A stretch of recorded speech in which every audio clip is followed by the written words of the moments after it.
ایک بزرگ تھے، وہ گلی سے گزر رہے تھے۔ ایک شرابی کو دیکھا کہ وہ گندی نالی پر پڑا تھا، نشے میں دھت، حالت غیر ہوئی ہے۔ انسانی ناطے اس پر ترس آیا، اس کو وہاں سے اٹھایا، اس کا منہ دھویا اور اس کے گھر چھوڑ آئے۔ خیرات ہوئی، سحری کے وقت، تہجد کے وقت وہ مسجد میں گئے، وہ بزرگ جیسا ان کی عادت تھی، تو دیکھا کہ ان سے پہلے آج کوئی شخص تہجد کے مصلی پہ بیٹھا ہے اور نوافل ادا کر رہا ہے۔ بڑی حیرت ہوئی، دیکھا تو یہ وہی شخص تھا جس کو آج دوپہر کو گندی نالی سے اٹھا کر کے اس کا منہ دھو کر کے ان کے گھر چھوڑ کے آئے تھے۔ تو حیرت سے کہا، بار الہ تیری قدرتوں کے رنگ، یہ آج ہی تو میں نے شراب خانے سے باہر گندی نالی پہ پڑا ہوا دیکھا۔ ہاتف سے آواز آئی، میرے بندے تو نے اس کا منہ دھو دیا تھا، میں نے اس کا دل دھو دیا۔ تو جب کوئی شخص اپنا منہ دھوتا ہے، اپنے ہاتھ دھوتا ہے، تو اللہ اس کے گناہ دھو ڈالتا ہے۔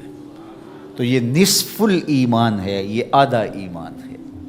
ہمارے دین نے ہمیں صفائی کا، ستھرائی کا، پاکیزگی کا، عفت کا، پاک دامنی کا حکم دیا ہے۔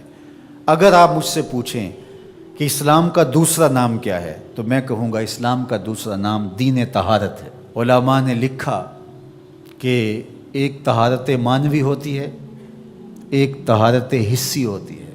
ہمارا دین متقاضی ہے اس بات کا کہ ہمارا دل شرک سے، کفر سے پاک ہو، ہمارا دماغ غرور سے، تکبر سے، اور ہمارا عمل ریا سے، ہمارا دل تصنع سے، بناوٹ سے، حقد، کینے اور بغض اور نفرتوں سے پاک ہو۔ مانوی نجاست سے ہم اپنے آپ کو پاک کریں۔ اسی طرح ہم ہر طرح کے حدث سے اپنے آپ کو پاک کریں، حد سے اصغر ہو یا حد سے اکبر ہو۔ وضو سے رہیں، وضو پر وضو کرنا مستحب ہے اور یہ قربت الہی کا ذریعہ ہے، اور ہر وضو کے ساتھ مسواک کرنا مستحب ہے، اور اگر مسواک نہیں ہے تو آپ انگلی کے ساتھ اپنے دانتوں کو صاف کریں۔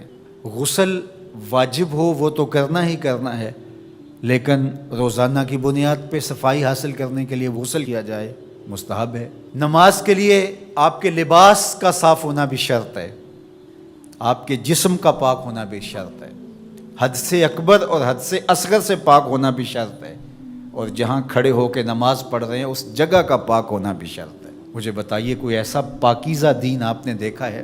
اس سے بڑھ کر کیا کہ جب تم اس دنیا سے رخصت ہونے لگے اور تمہارے بدن کو مٹی کے سپرد کرنے لگے، اور وہ بدن مٹی کھا جائے گی، لیکن کہا کہ اس کو بھی ذرا غسل دے کے بھیجو، اس کو چٹے لباس کا کفن دے کے بھیجو۔ یہ وہاں پیش ہو رہا ہے تو پاکیزہ بدن کے ساتھ۔ تو یہ ہمارا دین ہے جو ہمیں صفائی کا، ستھرائی کا حکم دیتا ہے۔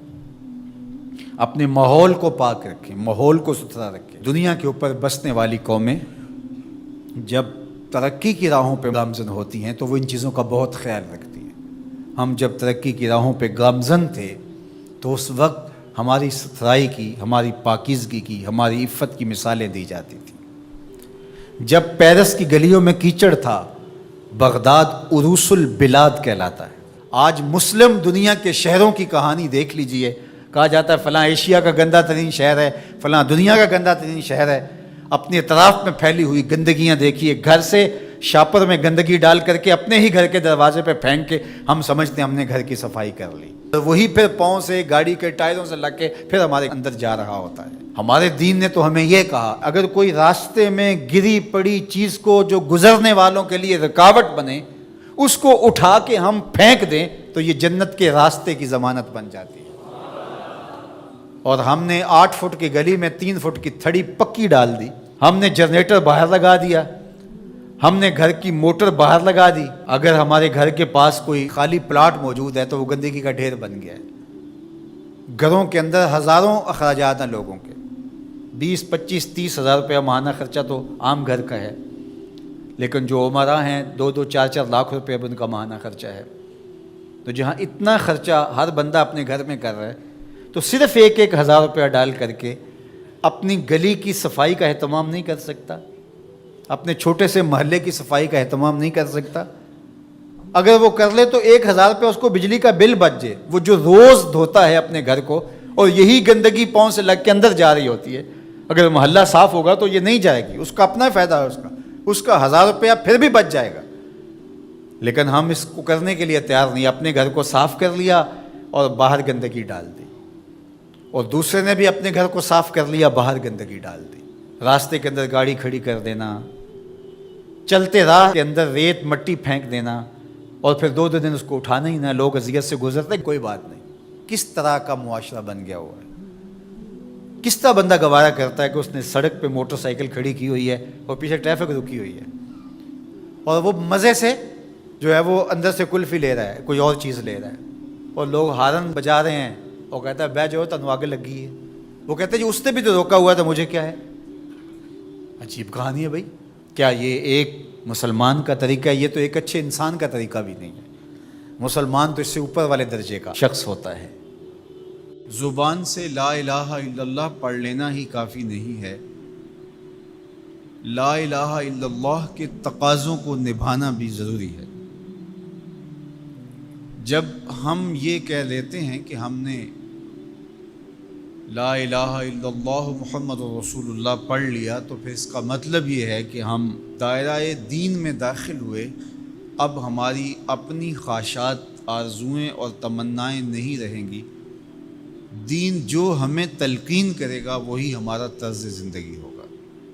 اگر کوئی شخص اللہ اور اس کے رسول کو مانتا ہے لیکن اللہ اور اس کے رسول کی نہیں مانتا، تو پھر اس نے ماننے کا حق ہی ادا نہیں کیا۔ اس لیے شریعت بیضا ہم سے اس بات کی متقاضی ہے کہ ہم اللہ اور اس کے رسول کی ہر بات کو مانیں، اور جو ان کی طرف سے ہمیں نظم زندگی اختیار کرنے کی تلقین کی گئی ہے وہ ہم اختیار کریں۔ آج SOPs کا تذکرہ ہے۔ مختلف شعبہ حیات میں جب آپ کسی بھی دائرے میں داخل ہوتے ہیں تو وہاں کے ضوابط کو، وہاں کے قوانین کو فالو کرنا آپ کے اوپر لازم ہوتا ہے۔ آپ شہری ہیں پاکستان کے، لیکن آپ کو کسی ملک میں سفر کرنا ہوتا ہے، تو جتنی دیر تک آپ وہاں رہتے ہیں تو آپ کو قوانین ان کے فالو کرنے ہوتے ہیں، ان کے ضوابط کے مطابق آپ کو وقت گزارنا ہوتا ہے۔ تو یہ بات اچھی طرح سے ذہن میں رکھیے گا کہ اسلام صرف اعتقادات کا نام ہی نہیں ہے، بلکہ یہ ہماری مکمل معاشرتی زندگی، ہماری مکمل اقتصادی زندگی، ہماری اخلاقی اقدار، ہماری تقویم، ہمارے رسوم و رواج، طرز معاشرت، ایک ایک چیز میں اسلام کامل، اکمل اور مکمل رہنمائی دیتا ہے۔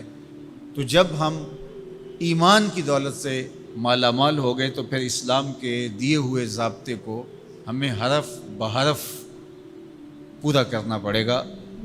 تو جو شخص اسلام کے دیے گئے اصول و ضوابط کے مطابق زندگی گزارتا ہے اور صالح اعمال اس کی زندگی کا شعار بن جاتا ہے، تو پھر اللہ اس کو صلہ کیا دیتا ہے؟ ایک تو آخرت کا اجر ہے جو اس کو عطا کیا جائے گا، وہ تو ہے ہی ہے، لیکن اس دنیا کی زندگی میں بھی اللہ جل شانہ اس کو جزا کی صورت میں صالح، پاکیزہ، ستھری، مطمئن زندگی عطا کرتا ہے۔ اللہ اس کے لیے رزق حلال کے اسباب پیدا کر دیتا ہے۔ دیکھیے، جو میری اور آپ کی قسمت میں لکھا ہے، ہمارا جو مقسوم ہے، وہ ہمیں مل کے رہے گا۔ جب بچہ شکم مادر میں 120 دن کا ہوتا ہے، صحیح حدیث میں آتا ہے کہ اس کا رزق بھی لکھ دیا جاتا ہے، اس کی عمر بھی لکھ دی جاتی ہے، اس کا شقی و سعید ہونا بھی لکھ دیا جاتا ہے۔ یہ لکھ دیا گیا ہے، قلم اٹھا لیا گیا، سیاہی خشک ہو گئی، میرا اور آپ کا لکھا ہوا مقدور ہے، مقسوم ہے، وہ ہمیں ہر صورت میں مل کے رہے گا۔ لیکن یہ ہمارا اختیار ہے کہ ہم اس لکھے ہوئے کو، اس مقسوم کو حاصل کیسے کرتے ہیں۔ بذریعہ حلال حاصل کرتے ہیں یا بذریعہ حرام حاصل کرتے ہیں، تو یہ انسان پہ چھوڑا گیا ہے۔ لیکن جو شخص اچھے اعمال کے ذریعے سے اپنے رب کی رضا جوئی میں لگا رہتا ہے تو اللہ اس کے مقصوم کو اس تک حلال ذرائع سے پہنچاتا ہے، اس کو اس کی توفیق نصیب کر دیتا ہے کہ وہ حرام کی طرف نظر بھی اٹھا کر نہیں دیکھتا اور وہ حلال رزق اختیار کرتا ہے۔ تو جو اچھے اعمال کرنے لگتا ہے اللہ اس کے لیے ایسے راہ کشادہ کر دیتا ہے کہ اس کو نیکی کی توفیق دیتا ہے اور گناہوں سے اس کو محفوظ رکھتا ہے، اس کے لیے اسباب مہیا کر دیتا ہے۔